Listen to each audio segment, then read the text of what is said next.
Bom dia, Bom dia. Hélène. Je voudrais te parler un peu sur ton travail envers les femmes e je voudrais savoir onde e quando foi desenvolvido esse projeto. Ça veut dire où et quand s'est développé ce projet. Oui. Alors ce projet a commencé en 2010 à Cordoue parce que j'ai découvert des textes qui étaient présentés à la Torre de la Calahorra en Córdoba et par une association française. Ce qui m'a beaucoup surpris, et ce sont des textes du Moyen Âge. Oui. Você encontrou numa viagem que você fez a Córdoba, textos, né, fascículos antigos, em 2010, e são, nesses fascículos você encontrou textos da Idade Média Europeia, né, espanhola, né, e,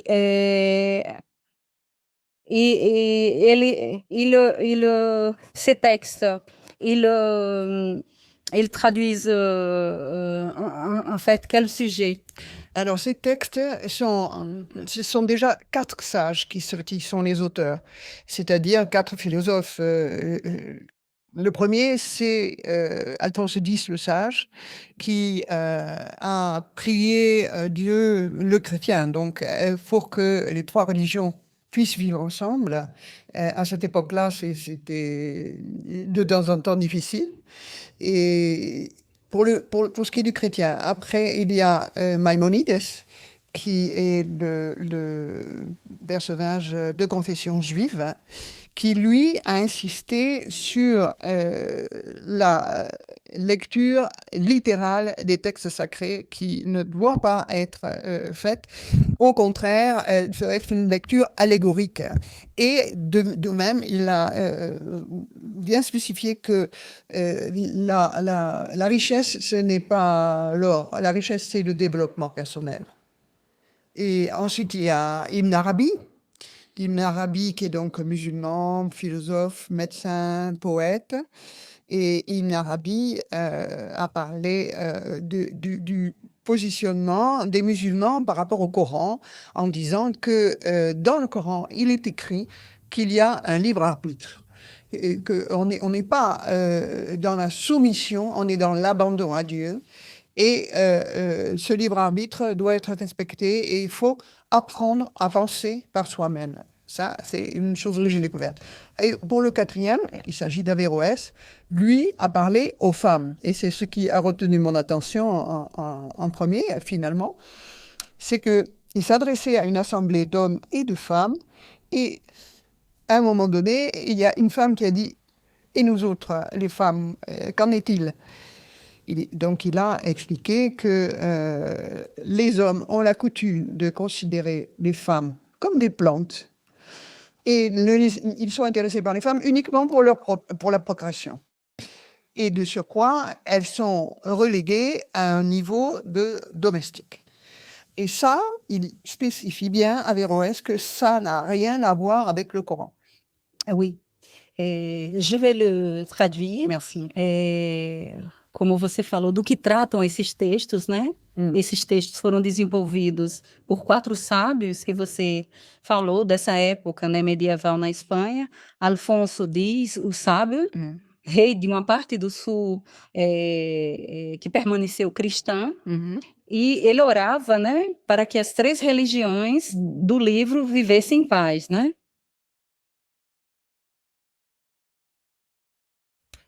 Maimonides, filósofo, rabino, médico e astrônomo, ressalta que os textos sagrados devem ser lidos com objetividade, colocando-os em seu contexto e nunca literalmente. Não. O desenvolvimento da razão deve ter prioridade sobre a busca pela riqueza. Ibn Arabi, teólogo, filósofo, poeta, insistiu sobre o que se chama de livre-arbítrio, que já está escrito no Alcorão. Averroès respondeu às mulheres, que lhe perguntaram: e para nós, mulheres? Ele lhes respondeu: vocês, mulheres, os homens as tratam como plantas, as quais são usadas apenas para procriação, reduzindo-as à serva.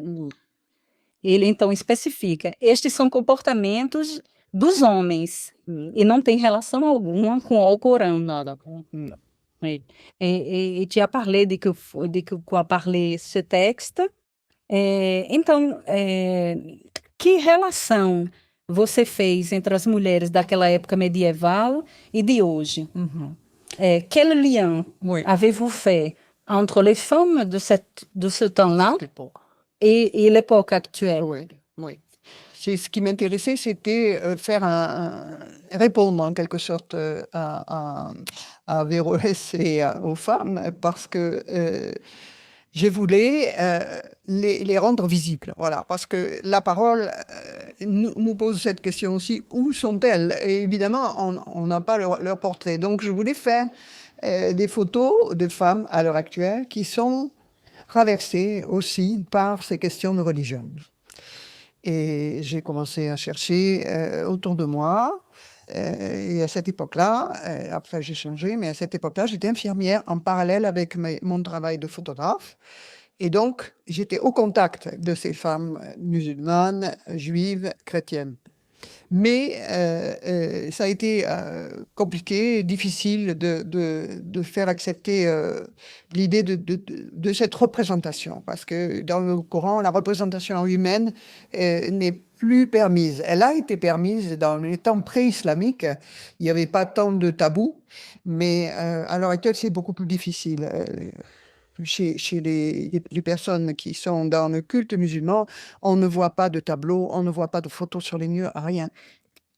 Et donc, j'ai cherché et j'ai pratiqué plusieurs réunions avec ces femmes-là. J'ai cherché dans des écoles où des émigrés travaillaient le français, et puis chez mes patients. Ah oui. Donc, pour moi, c'était intéressant de faire le lien entre ce métier d'infirmière et ce métier de photographe, parce que prendre soin de l'autre, c'est aussi prendre soin de celui qui va être photographié et pourquoi. Et je voulais justement valoriser ce temps. Oui. Parce que pour moi, je les connaissais de l'intérieur. Je recevais des confidences. Et je savais que quelques-unes étaient maltraitées, et je voulais les valoriser. Je voulais leur donner le premier, l'avant-scène. Voilà. Oui. Você queria colocar uma voz, né? Você queria colocar um rosto, né, em uma voz, né, a estas mulheres. E fazer a comparação entre o que perdura na história dessas mulheres da Idade Média com contemporâneas, né? Com as mulheres no âmbito social e o que mudou nesse... E aí você usa a sua trajetória enquanto profissional da saúde, né, enfermeira, onde você também tinha pacientes, né, nessa escuta, e também os cursos de francês para estrangeiros, né, que na maioria das vezes tinha esses imigrantes, né, da África do Norte, da América Latina, não é isso? África, e você centrou esse projeto nas três religiões, né, monoteístas. E são trajetórias num sentido mais amplo do termo, né, no âmbito social. C'est très intéressant quand tu lui dis que la religion est une des entrées, une des portes de référence pour réfléchir sur ce livre, mais aussi sur la réalité de ces femmes a partir de la religião. Então, a religião é uma das entradas, mas uma das portas em referência ao fascículo. E é muito interessante, Helena, quando você diz que, quand tu dis que ces femmes ont été des femmes venant de situations de violence, né? De violence conjugale, Oui, violence dans leur famille, oui, la plupart des femmes musulmanes, oui, une partie, oui, une partie. une partie. E que te prends, né? Você conhece a história de vida de cada uma delas, né? L'histoire de vida de chacune, e você tenta trazer toda essa visibilidade para valorizá-las, viu, né? No que elas representam, mostrando que são mulheres capazes, solidárias, que interagem com o seu social, que almejam mudanças na sua Sim. vida, né? Sim. Quando você diz que cada uma tem sua própria trajetória e você encontrou casos emblemáticos, Sim. né? Sim. Muito diferentes uns dos outros, mas por respeito à vida pessoal de cada uma, você vai mudar no seu trabalho, você não identifica elas pelos nomes, mas com nomes Sim. criados, né? Sim. Quand tu parles de maltraitance, Oui. est-ce que c'était des patientes à toi? Est-ce que c'était des immigrants de secours de français, pour étrangers? Essas mulheres que você recebeu, que submeteram a maus tratos, eram pacientes suas enquanto profissional da área de saúde, ou eram também jovens que seguiam uma formação em francês, língua estrangeira? Il y a eu plusieurs cas, et il y a eu plusieurs surprises parce que finalement, j'ai découvert un petit peu ce qui est pourtant une évidence, c'est que je me suis décentrée de mon regard occidental. Parce que je me suis aperçue que, en fait, le voile, par exemple, des musulmanes, c'est extrêmement visible par définition, mais ce n'est que la mise en scène de l'invisibilité des autres femmes, de toutes les femmes. Parce que, C'est pas simplement non, les musulmans, non, les sujets non, que vous avez rencontrés, que são des femmes voilées, né? Mulheres com véu, provenientes de uma cultura muçulmana, mas é um tema muito mais universal. Si. Non? Oui, il s'agit de liberté fondamentale, hein, et de respect de l'autre, hein, et c'est un peu ce versant-là que je voulais explorer parce que elles sont maltraitées, mais elles se libèrent. Et elles s'appuient sur la loi française, celles qui ont été maltraitées, pour se libérer avec énormément de courage parce que parfois, elles reçoivent des menaces de mort. Oui. Né? E você diz aqui, né, que você encontrou casos emblemáticos, muito, muito diferentes, mas percursos extraordinários, excepcionais, né, de mulheres muito fortes que se apoiam na cultura francesa, na lei francesa, Sim. para poder se sobrepor a essa violência, né? De uma cultura, de um casamento, de um modus operandi dessas famílias, mas se apoiando na lei francesa de liberdade, né? De empoderamento, né? Sim. Et justement, là, dans l'exposition, il y a une partie de l'exposition qui est sur le devenir, sur la libération, sur le fait qu'il faut s'arrêter, parce que justement, à l'heure actuelle, il y a une accélération de la vie, de la société avec les réseaux sociaux, et s'arrêter pour imaginer une autre vie, pour rêver. Et le temps de rêver, maintenant, même chez les enfants, ça disparaît. On ne leur laisse pas un instant de paix pour qu'ils sont toujours en activité, toujours. Et ça, c'est un problème de la société actuelle. Et pour les adultes aussi, le manque, le vide, l'espace pour rêver tend à disparaître. Oui. Então, essa exposição, ela traz toda essa possibilidade do sonho, da realização através do sonho, dessas mulheres terem sua própria voz, né, a partir do seu rosto, né, das suas próprias histórias contadas, que são contadas a partir do do próprio sofrimento, né? Que está visível em cada retrato. Sim.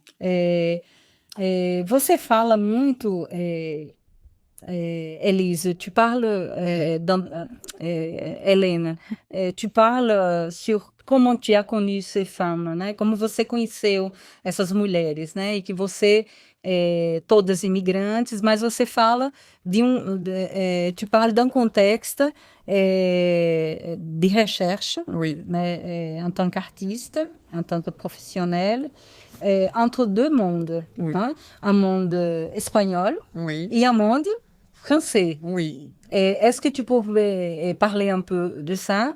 Eu digo ao público, né, que a exposição traz um recorte desses entre dois mundos, né?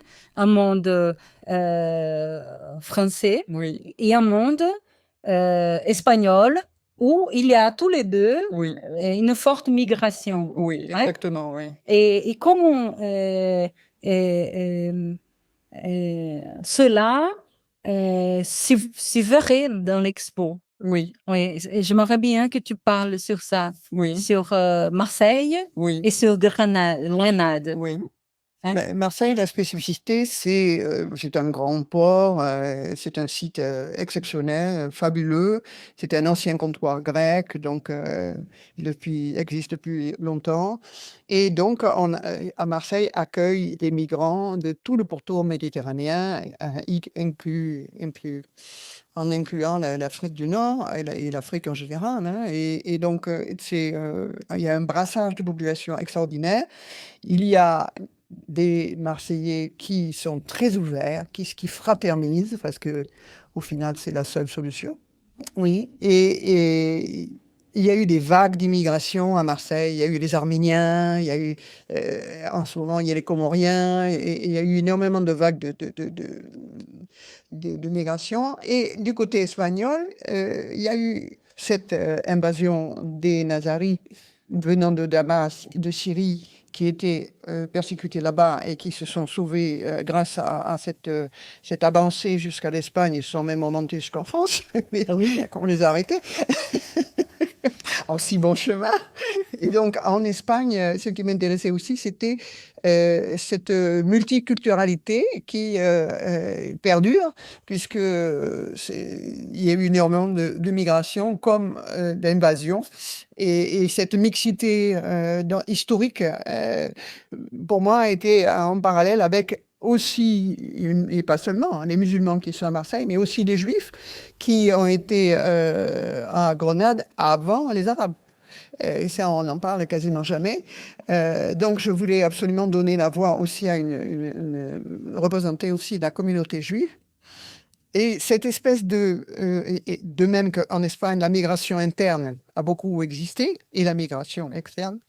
Et pour moi, il y avait un parallèle évident entre les migrants de Marseille et les migrations espagnoles internes et externes, parce que en Espagne, malheureusement, on a beaucoup émigré à l'étranger.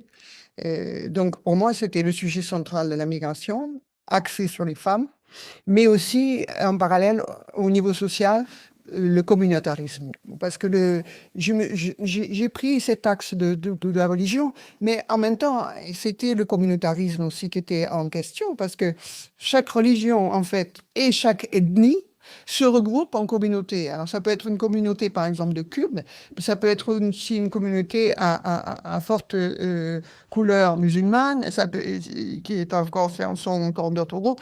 Les Kurdes aussi se regroupent entre eux. Et comment ils fonctionnent, et comment... et ça a été l'occasion pour moi de découvrir les différentes cultures. Oui, et c'est quelque chose de très impactant quand on t'entend, e é muito impactante quando a gente lhe escuta, né?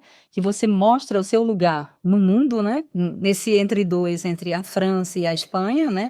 Que você mora atualmente em Granada. Oui, Mas vous êtes bordelaise, oui, você é de Bordeaux e morou também em Marselha, Sim. né? sim. Então você é uma cidadã que viaja pelo mundo e que observa a importância de duas culturas aparentemente diferentes, mas que você diz que tout le monde se retrouve a Marseille como nome na fronteira, né? O mundo inteiro se encontra em Marseille por ser um porto na Mediterrâneo, né, no Mediterrâneo, e ao mesmo tempo com uma forte tendência desse comunitarismo, né? Essa comunidade que vão se fortalecendo entre elas, dentro de culturas diferentes, tanto com um forte ingresso interno, como também externo, em ambos os países, Sim. não é isso?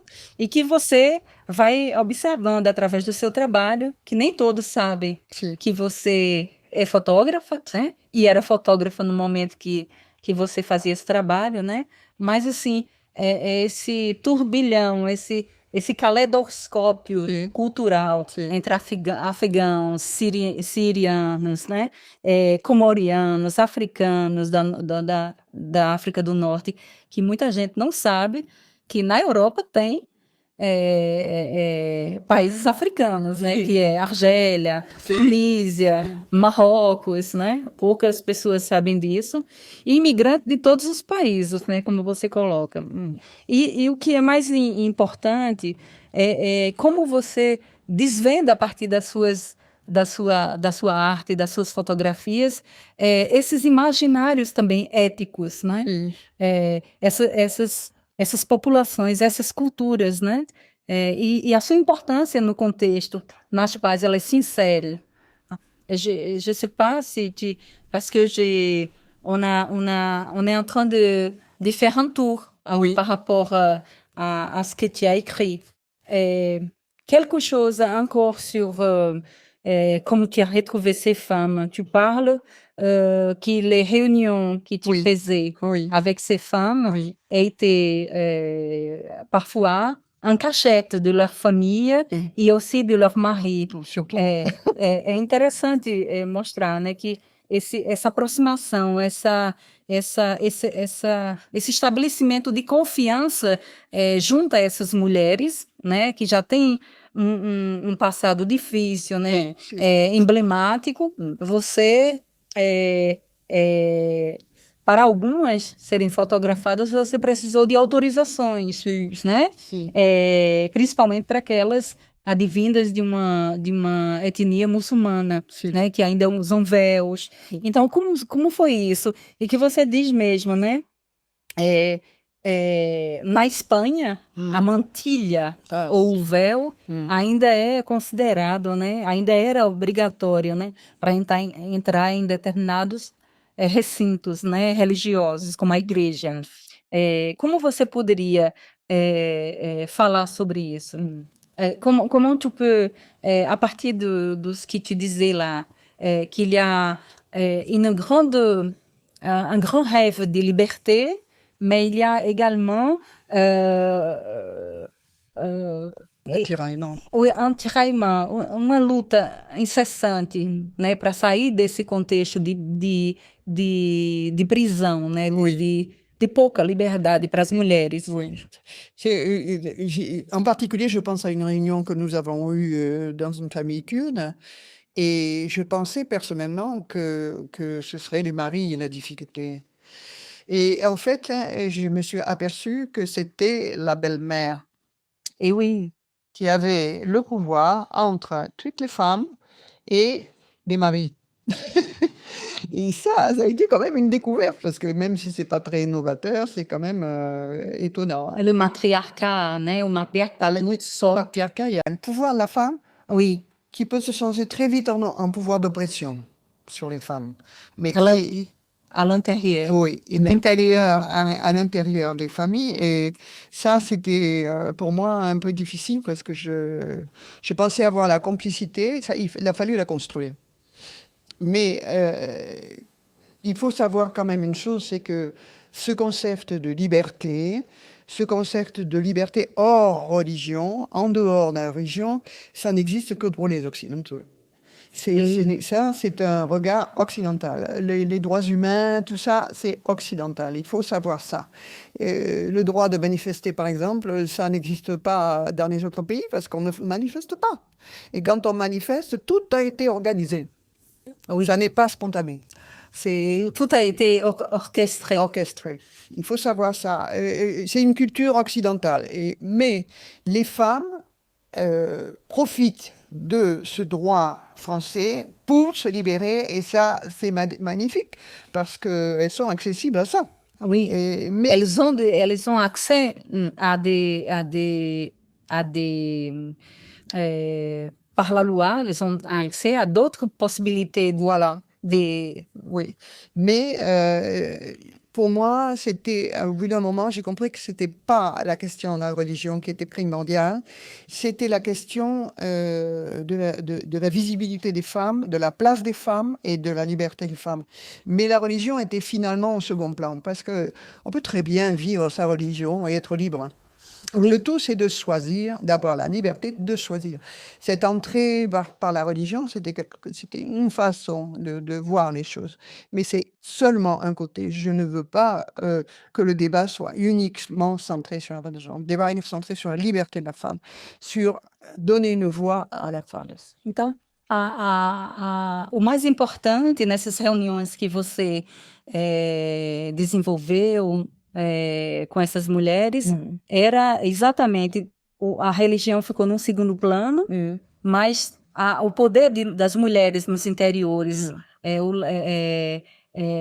legado à sogra, né?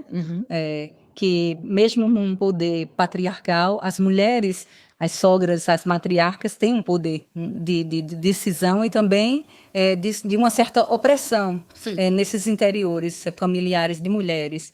Mas você fala sobre a exposição exatamente muito mais sobre esse direito à liberdade, né? Esse percurso de cada uma para atingir essa liberdade a partir de premissas da sociedade nas quais elas se encontram, e que esse conceito de liberdade é uma coisa que precisa ser repensada, porque a problemática dessas mulheres é muito diferente em países muçulmanos do que nós em países ocidentais, né? Então, tem toda uma desconstrução no que você fala aí, não é isso? O lugar dessas mulheres é muito mais o lugar dessas mulheres, as suas aspirações, os seus sonhos e essa necessidade de liberdade a partir da lei que lhes proporciona isso, não é isso? Hélène, tu as trouvé des arguments, des défis pendant ce projet, né? Envers et autour des femmes. Et quelles étaient tes stratégies pour que tu puisses s'approcher d'elles? Oui. Et comment cela ça a changé pour que tu, aujourd'hui, sois au Brésil? Oui. Alors, l'argument que j'ai trouvé, j'ai pensé que c'était imparable. Et j'ai eu raison. J'ai simplement dit que ce projet, et c'est vrai, ce projet œuvre pour la paix sociale, d'abord entre les femmes et les familles et les communautés, et la paix dans le monde, parce que ça ne peut que résonner dans le monde. Et comme à la réunion, pour la réunion à laquelle je pense, avec les Kurdes notamment, ils sont en guerre avec la Turquie de temps en temps. C'est un pays qui est dispersé entre 4 autres pays. Je savais que dans les groupes, il y avait des femmes qui étaient veuves, il y avait des orphelines et il y avait des hommes qui avaient beaucoup souffert. Et donc, parlant de paix, on parle de guerre, et ça a été l'argument suprême. C'était l'argument suprême. Et donc, j'ai présenté ce projet à Grenade, et puis j'ai rencontré des amis brésiliens qui m'ont dit tes photos méritent la peine de voyager. Oui. Et le thème, surtout, est important parce que qui sont ceux qui reconstruisent le monde après les guerres? Ce sont les femmes. Ce sont les femmes. Ce sont les femmes, parce qu'au niveau social, qui retisse le lien? Ce sont les femmes. D'accord, les hommes construisent, reconstruisent, mais les femmes retissent des liens et mettent les enfants au monde. Donc, ce thème de la femme et donc de la paix, mais aussi de la paix dans les ménages, si on peut dire, c'était aussi exportable au Brésil, puisqu'il y a des féminicides au Brésil. Il y a des femmes opprimées comme en Europe. Et malheureusement, c'est un thème international. Et donc, je suis venue sur l'invitation d'amis au Brésil avec un bonheur suprême parce que j'ai été reçue comme jamais, avec une chaleur humaine, une générosité dans le Nord-Est et en particulier, hein, qui m'ont beaucoup ému et j'aime tout. J'aime le climat, j'aime la végétation, j'aime les gens. C'est merveilleux. Le Brésil, pour moi, c'est une merveilleuse découverte. Oui. Então, essa sua vinda para cá tem todo sentido, porque você percebe que esse lugar da mulher, a sua liberdade, mas também está ligado ao seu lugar no mundo, né?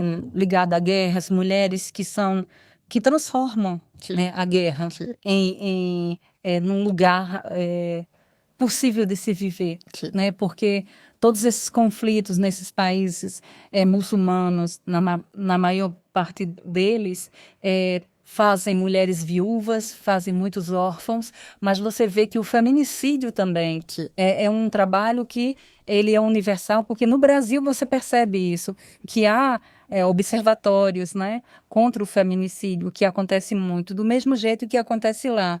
Então é um trabalho que busca a paz nas famílias dessas mulheres, né? Mas a paz nas comunidades, a paz dentro de uma consciência maior do respeito, né? Da humanidade e daquilo que é primordial, que são as mulheres que transformam o mundo. Não é isso? Você diz aqui, tu lhe dis, quanto mais as mulheres se libertam, plus les femmes se libertam, mais violenta alguns homens se tornam. Né? A gente está longe de ter uma convivência juntos, mas é um percurso, é um caminho a se fazer. Né? E a gente só pode fazer com diferença com as mulheres, não é isso? E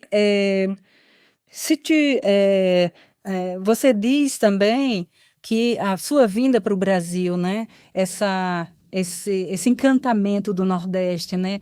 Pelo calor humano, pela alegria de viver, pela solidariedade, pela generosidade, é algo que você encontra também em comum no seu trabalho, no projeto, né, sobre essas mulheres e também no que você vislumbra de parceria com o Brasil, não é isso? Oui.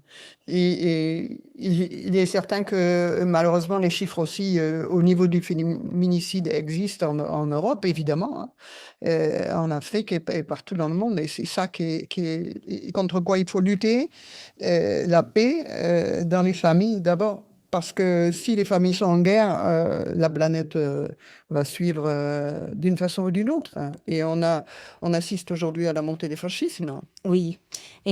Você vê que se não houver essa paz generalizada nas famílias, nos países, entre homens e mulheres, entre sociedades, em comunidades, a gente vai chegar num lugar muito difícil para se viver nesse mundo, né?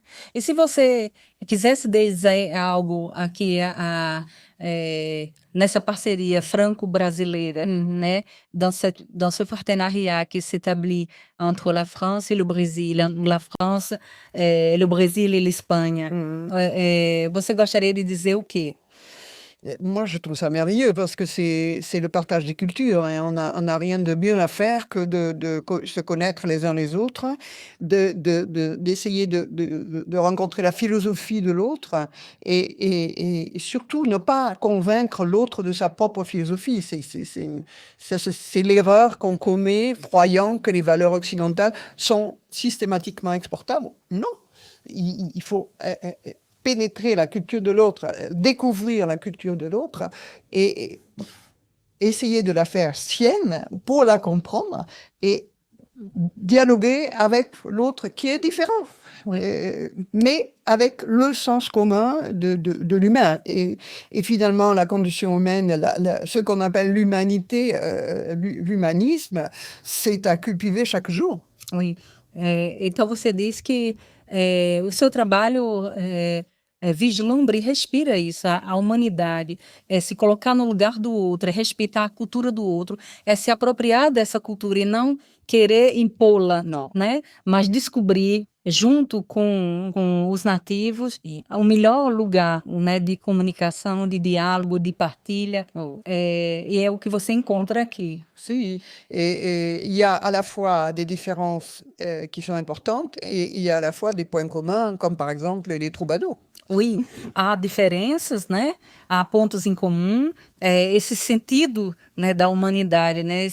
Esse bom senso da humanidade é necessário exatamente nessas particularidades, nessas convergências e também nas divergências que são importantes para que cada cultura possa ser respeitada na sua plenitude. Hélène, tu voudrais, je sais, remercier l'université, les partenariats avec les chercheurs, des amis qui sont devenus des amis, qui t'accueillent dans un grand musée de l'art oculaire du Brésil, ici à Campina Grande. Et donc, je te laisse faire ces remerciements. Merci. Je vais essayer de parler un peu português. Ah, sim. Je vais répondre. Quero agradecer calorosamente à Universidade Estadual da Paraíba, UOPB. Na pessoa de sua reitora, a professora doutora Célia Diniz e a professora doutora Ivonildes Fonseca, vice-reitora, grupo de mulheres do Observatório Brigida Lourença, que atua contra a violência e o feminicídio, que é uma equipe extraordinária. Agradecer também à Faculdade de Linguística, Letras e Arte, que é ERK, da UOPB, à Pro-Reitoria de Cultura, ao diretor do Museu de Arte Popular da Paraíba, a professor Dr. José Pereira, pela acolhida calorosa e generosa e a todos os servidores do museu. E, finalmente, agradecer ao senhor Hipólito pelo trabalho de gravação deste vídeo, bem como a vocês, professora Joseida, agradeço, e a senhora Jeane, pela tradução desta entrevista para a língua portuguesa e para a língua brasileira de sinais. Recebe minha profunda e terna gratidão. C'est très beau. Merci beaucoup. Merci. Muito lindo. Ton effort de parler português. C'est très touchant. É um esforço de falar o português. É muito emocionante ver um nativo em outra língua se colocar no lugar, né, de fala e colocar esse rosto, né, descobrindo essa cultura, né, Sim. e se apropriando também dela. Gratidão, Helena. Legal. Helena. Gratidão. Gratidão.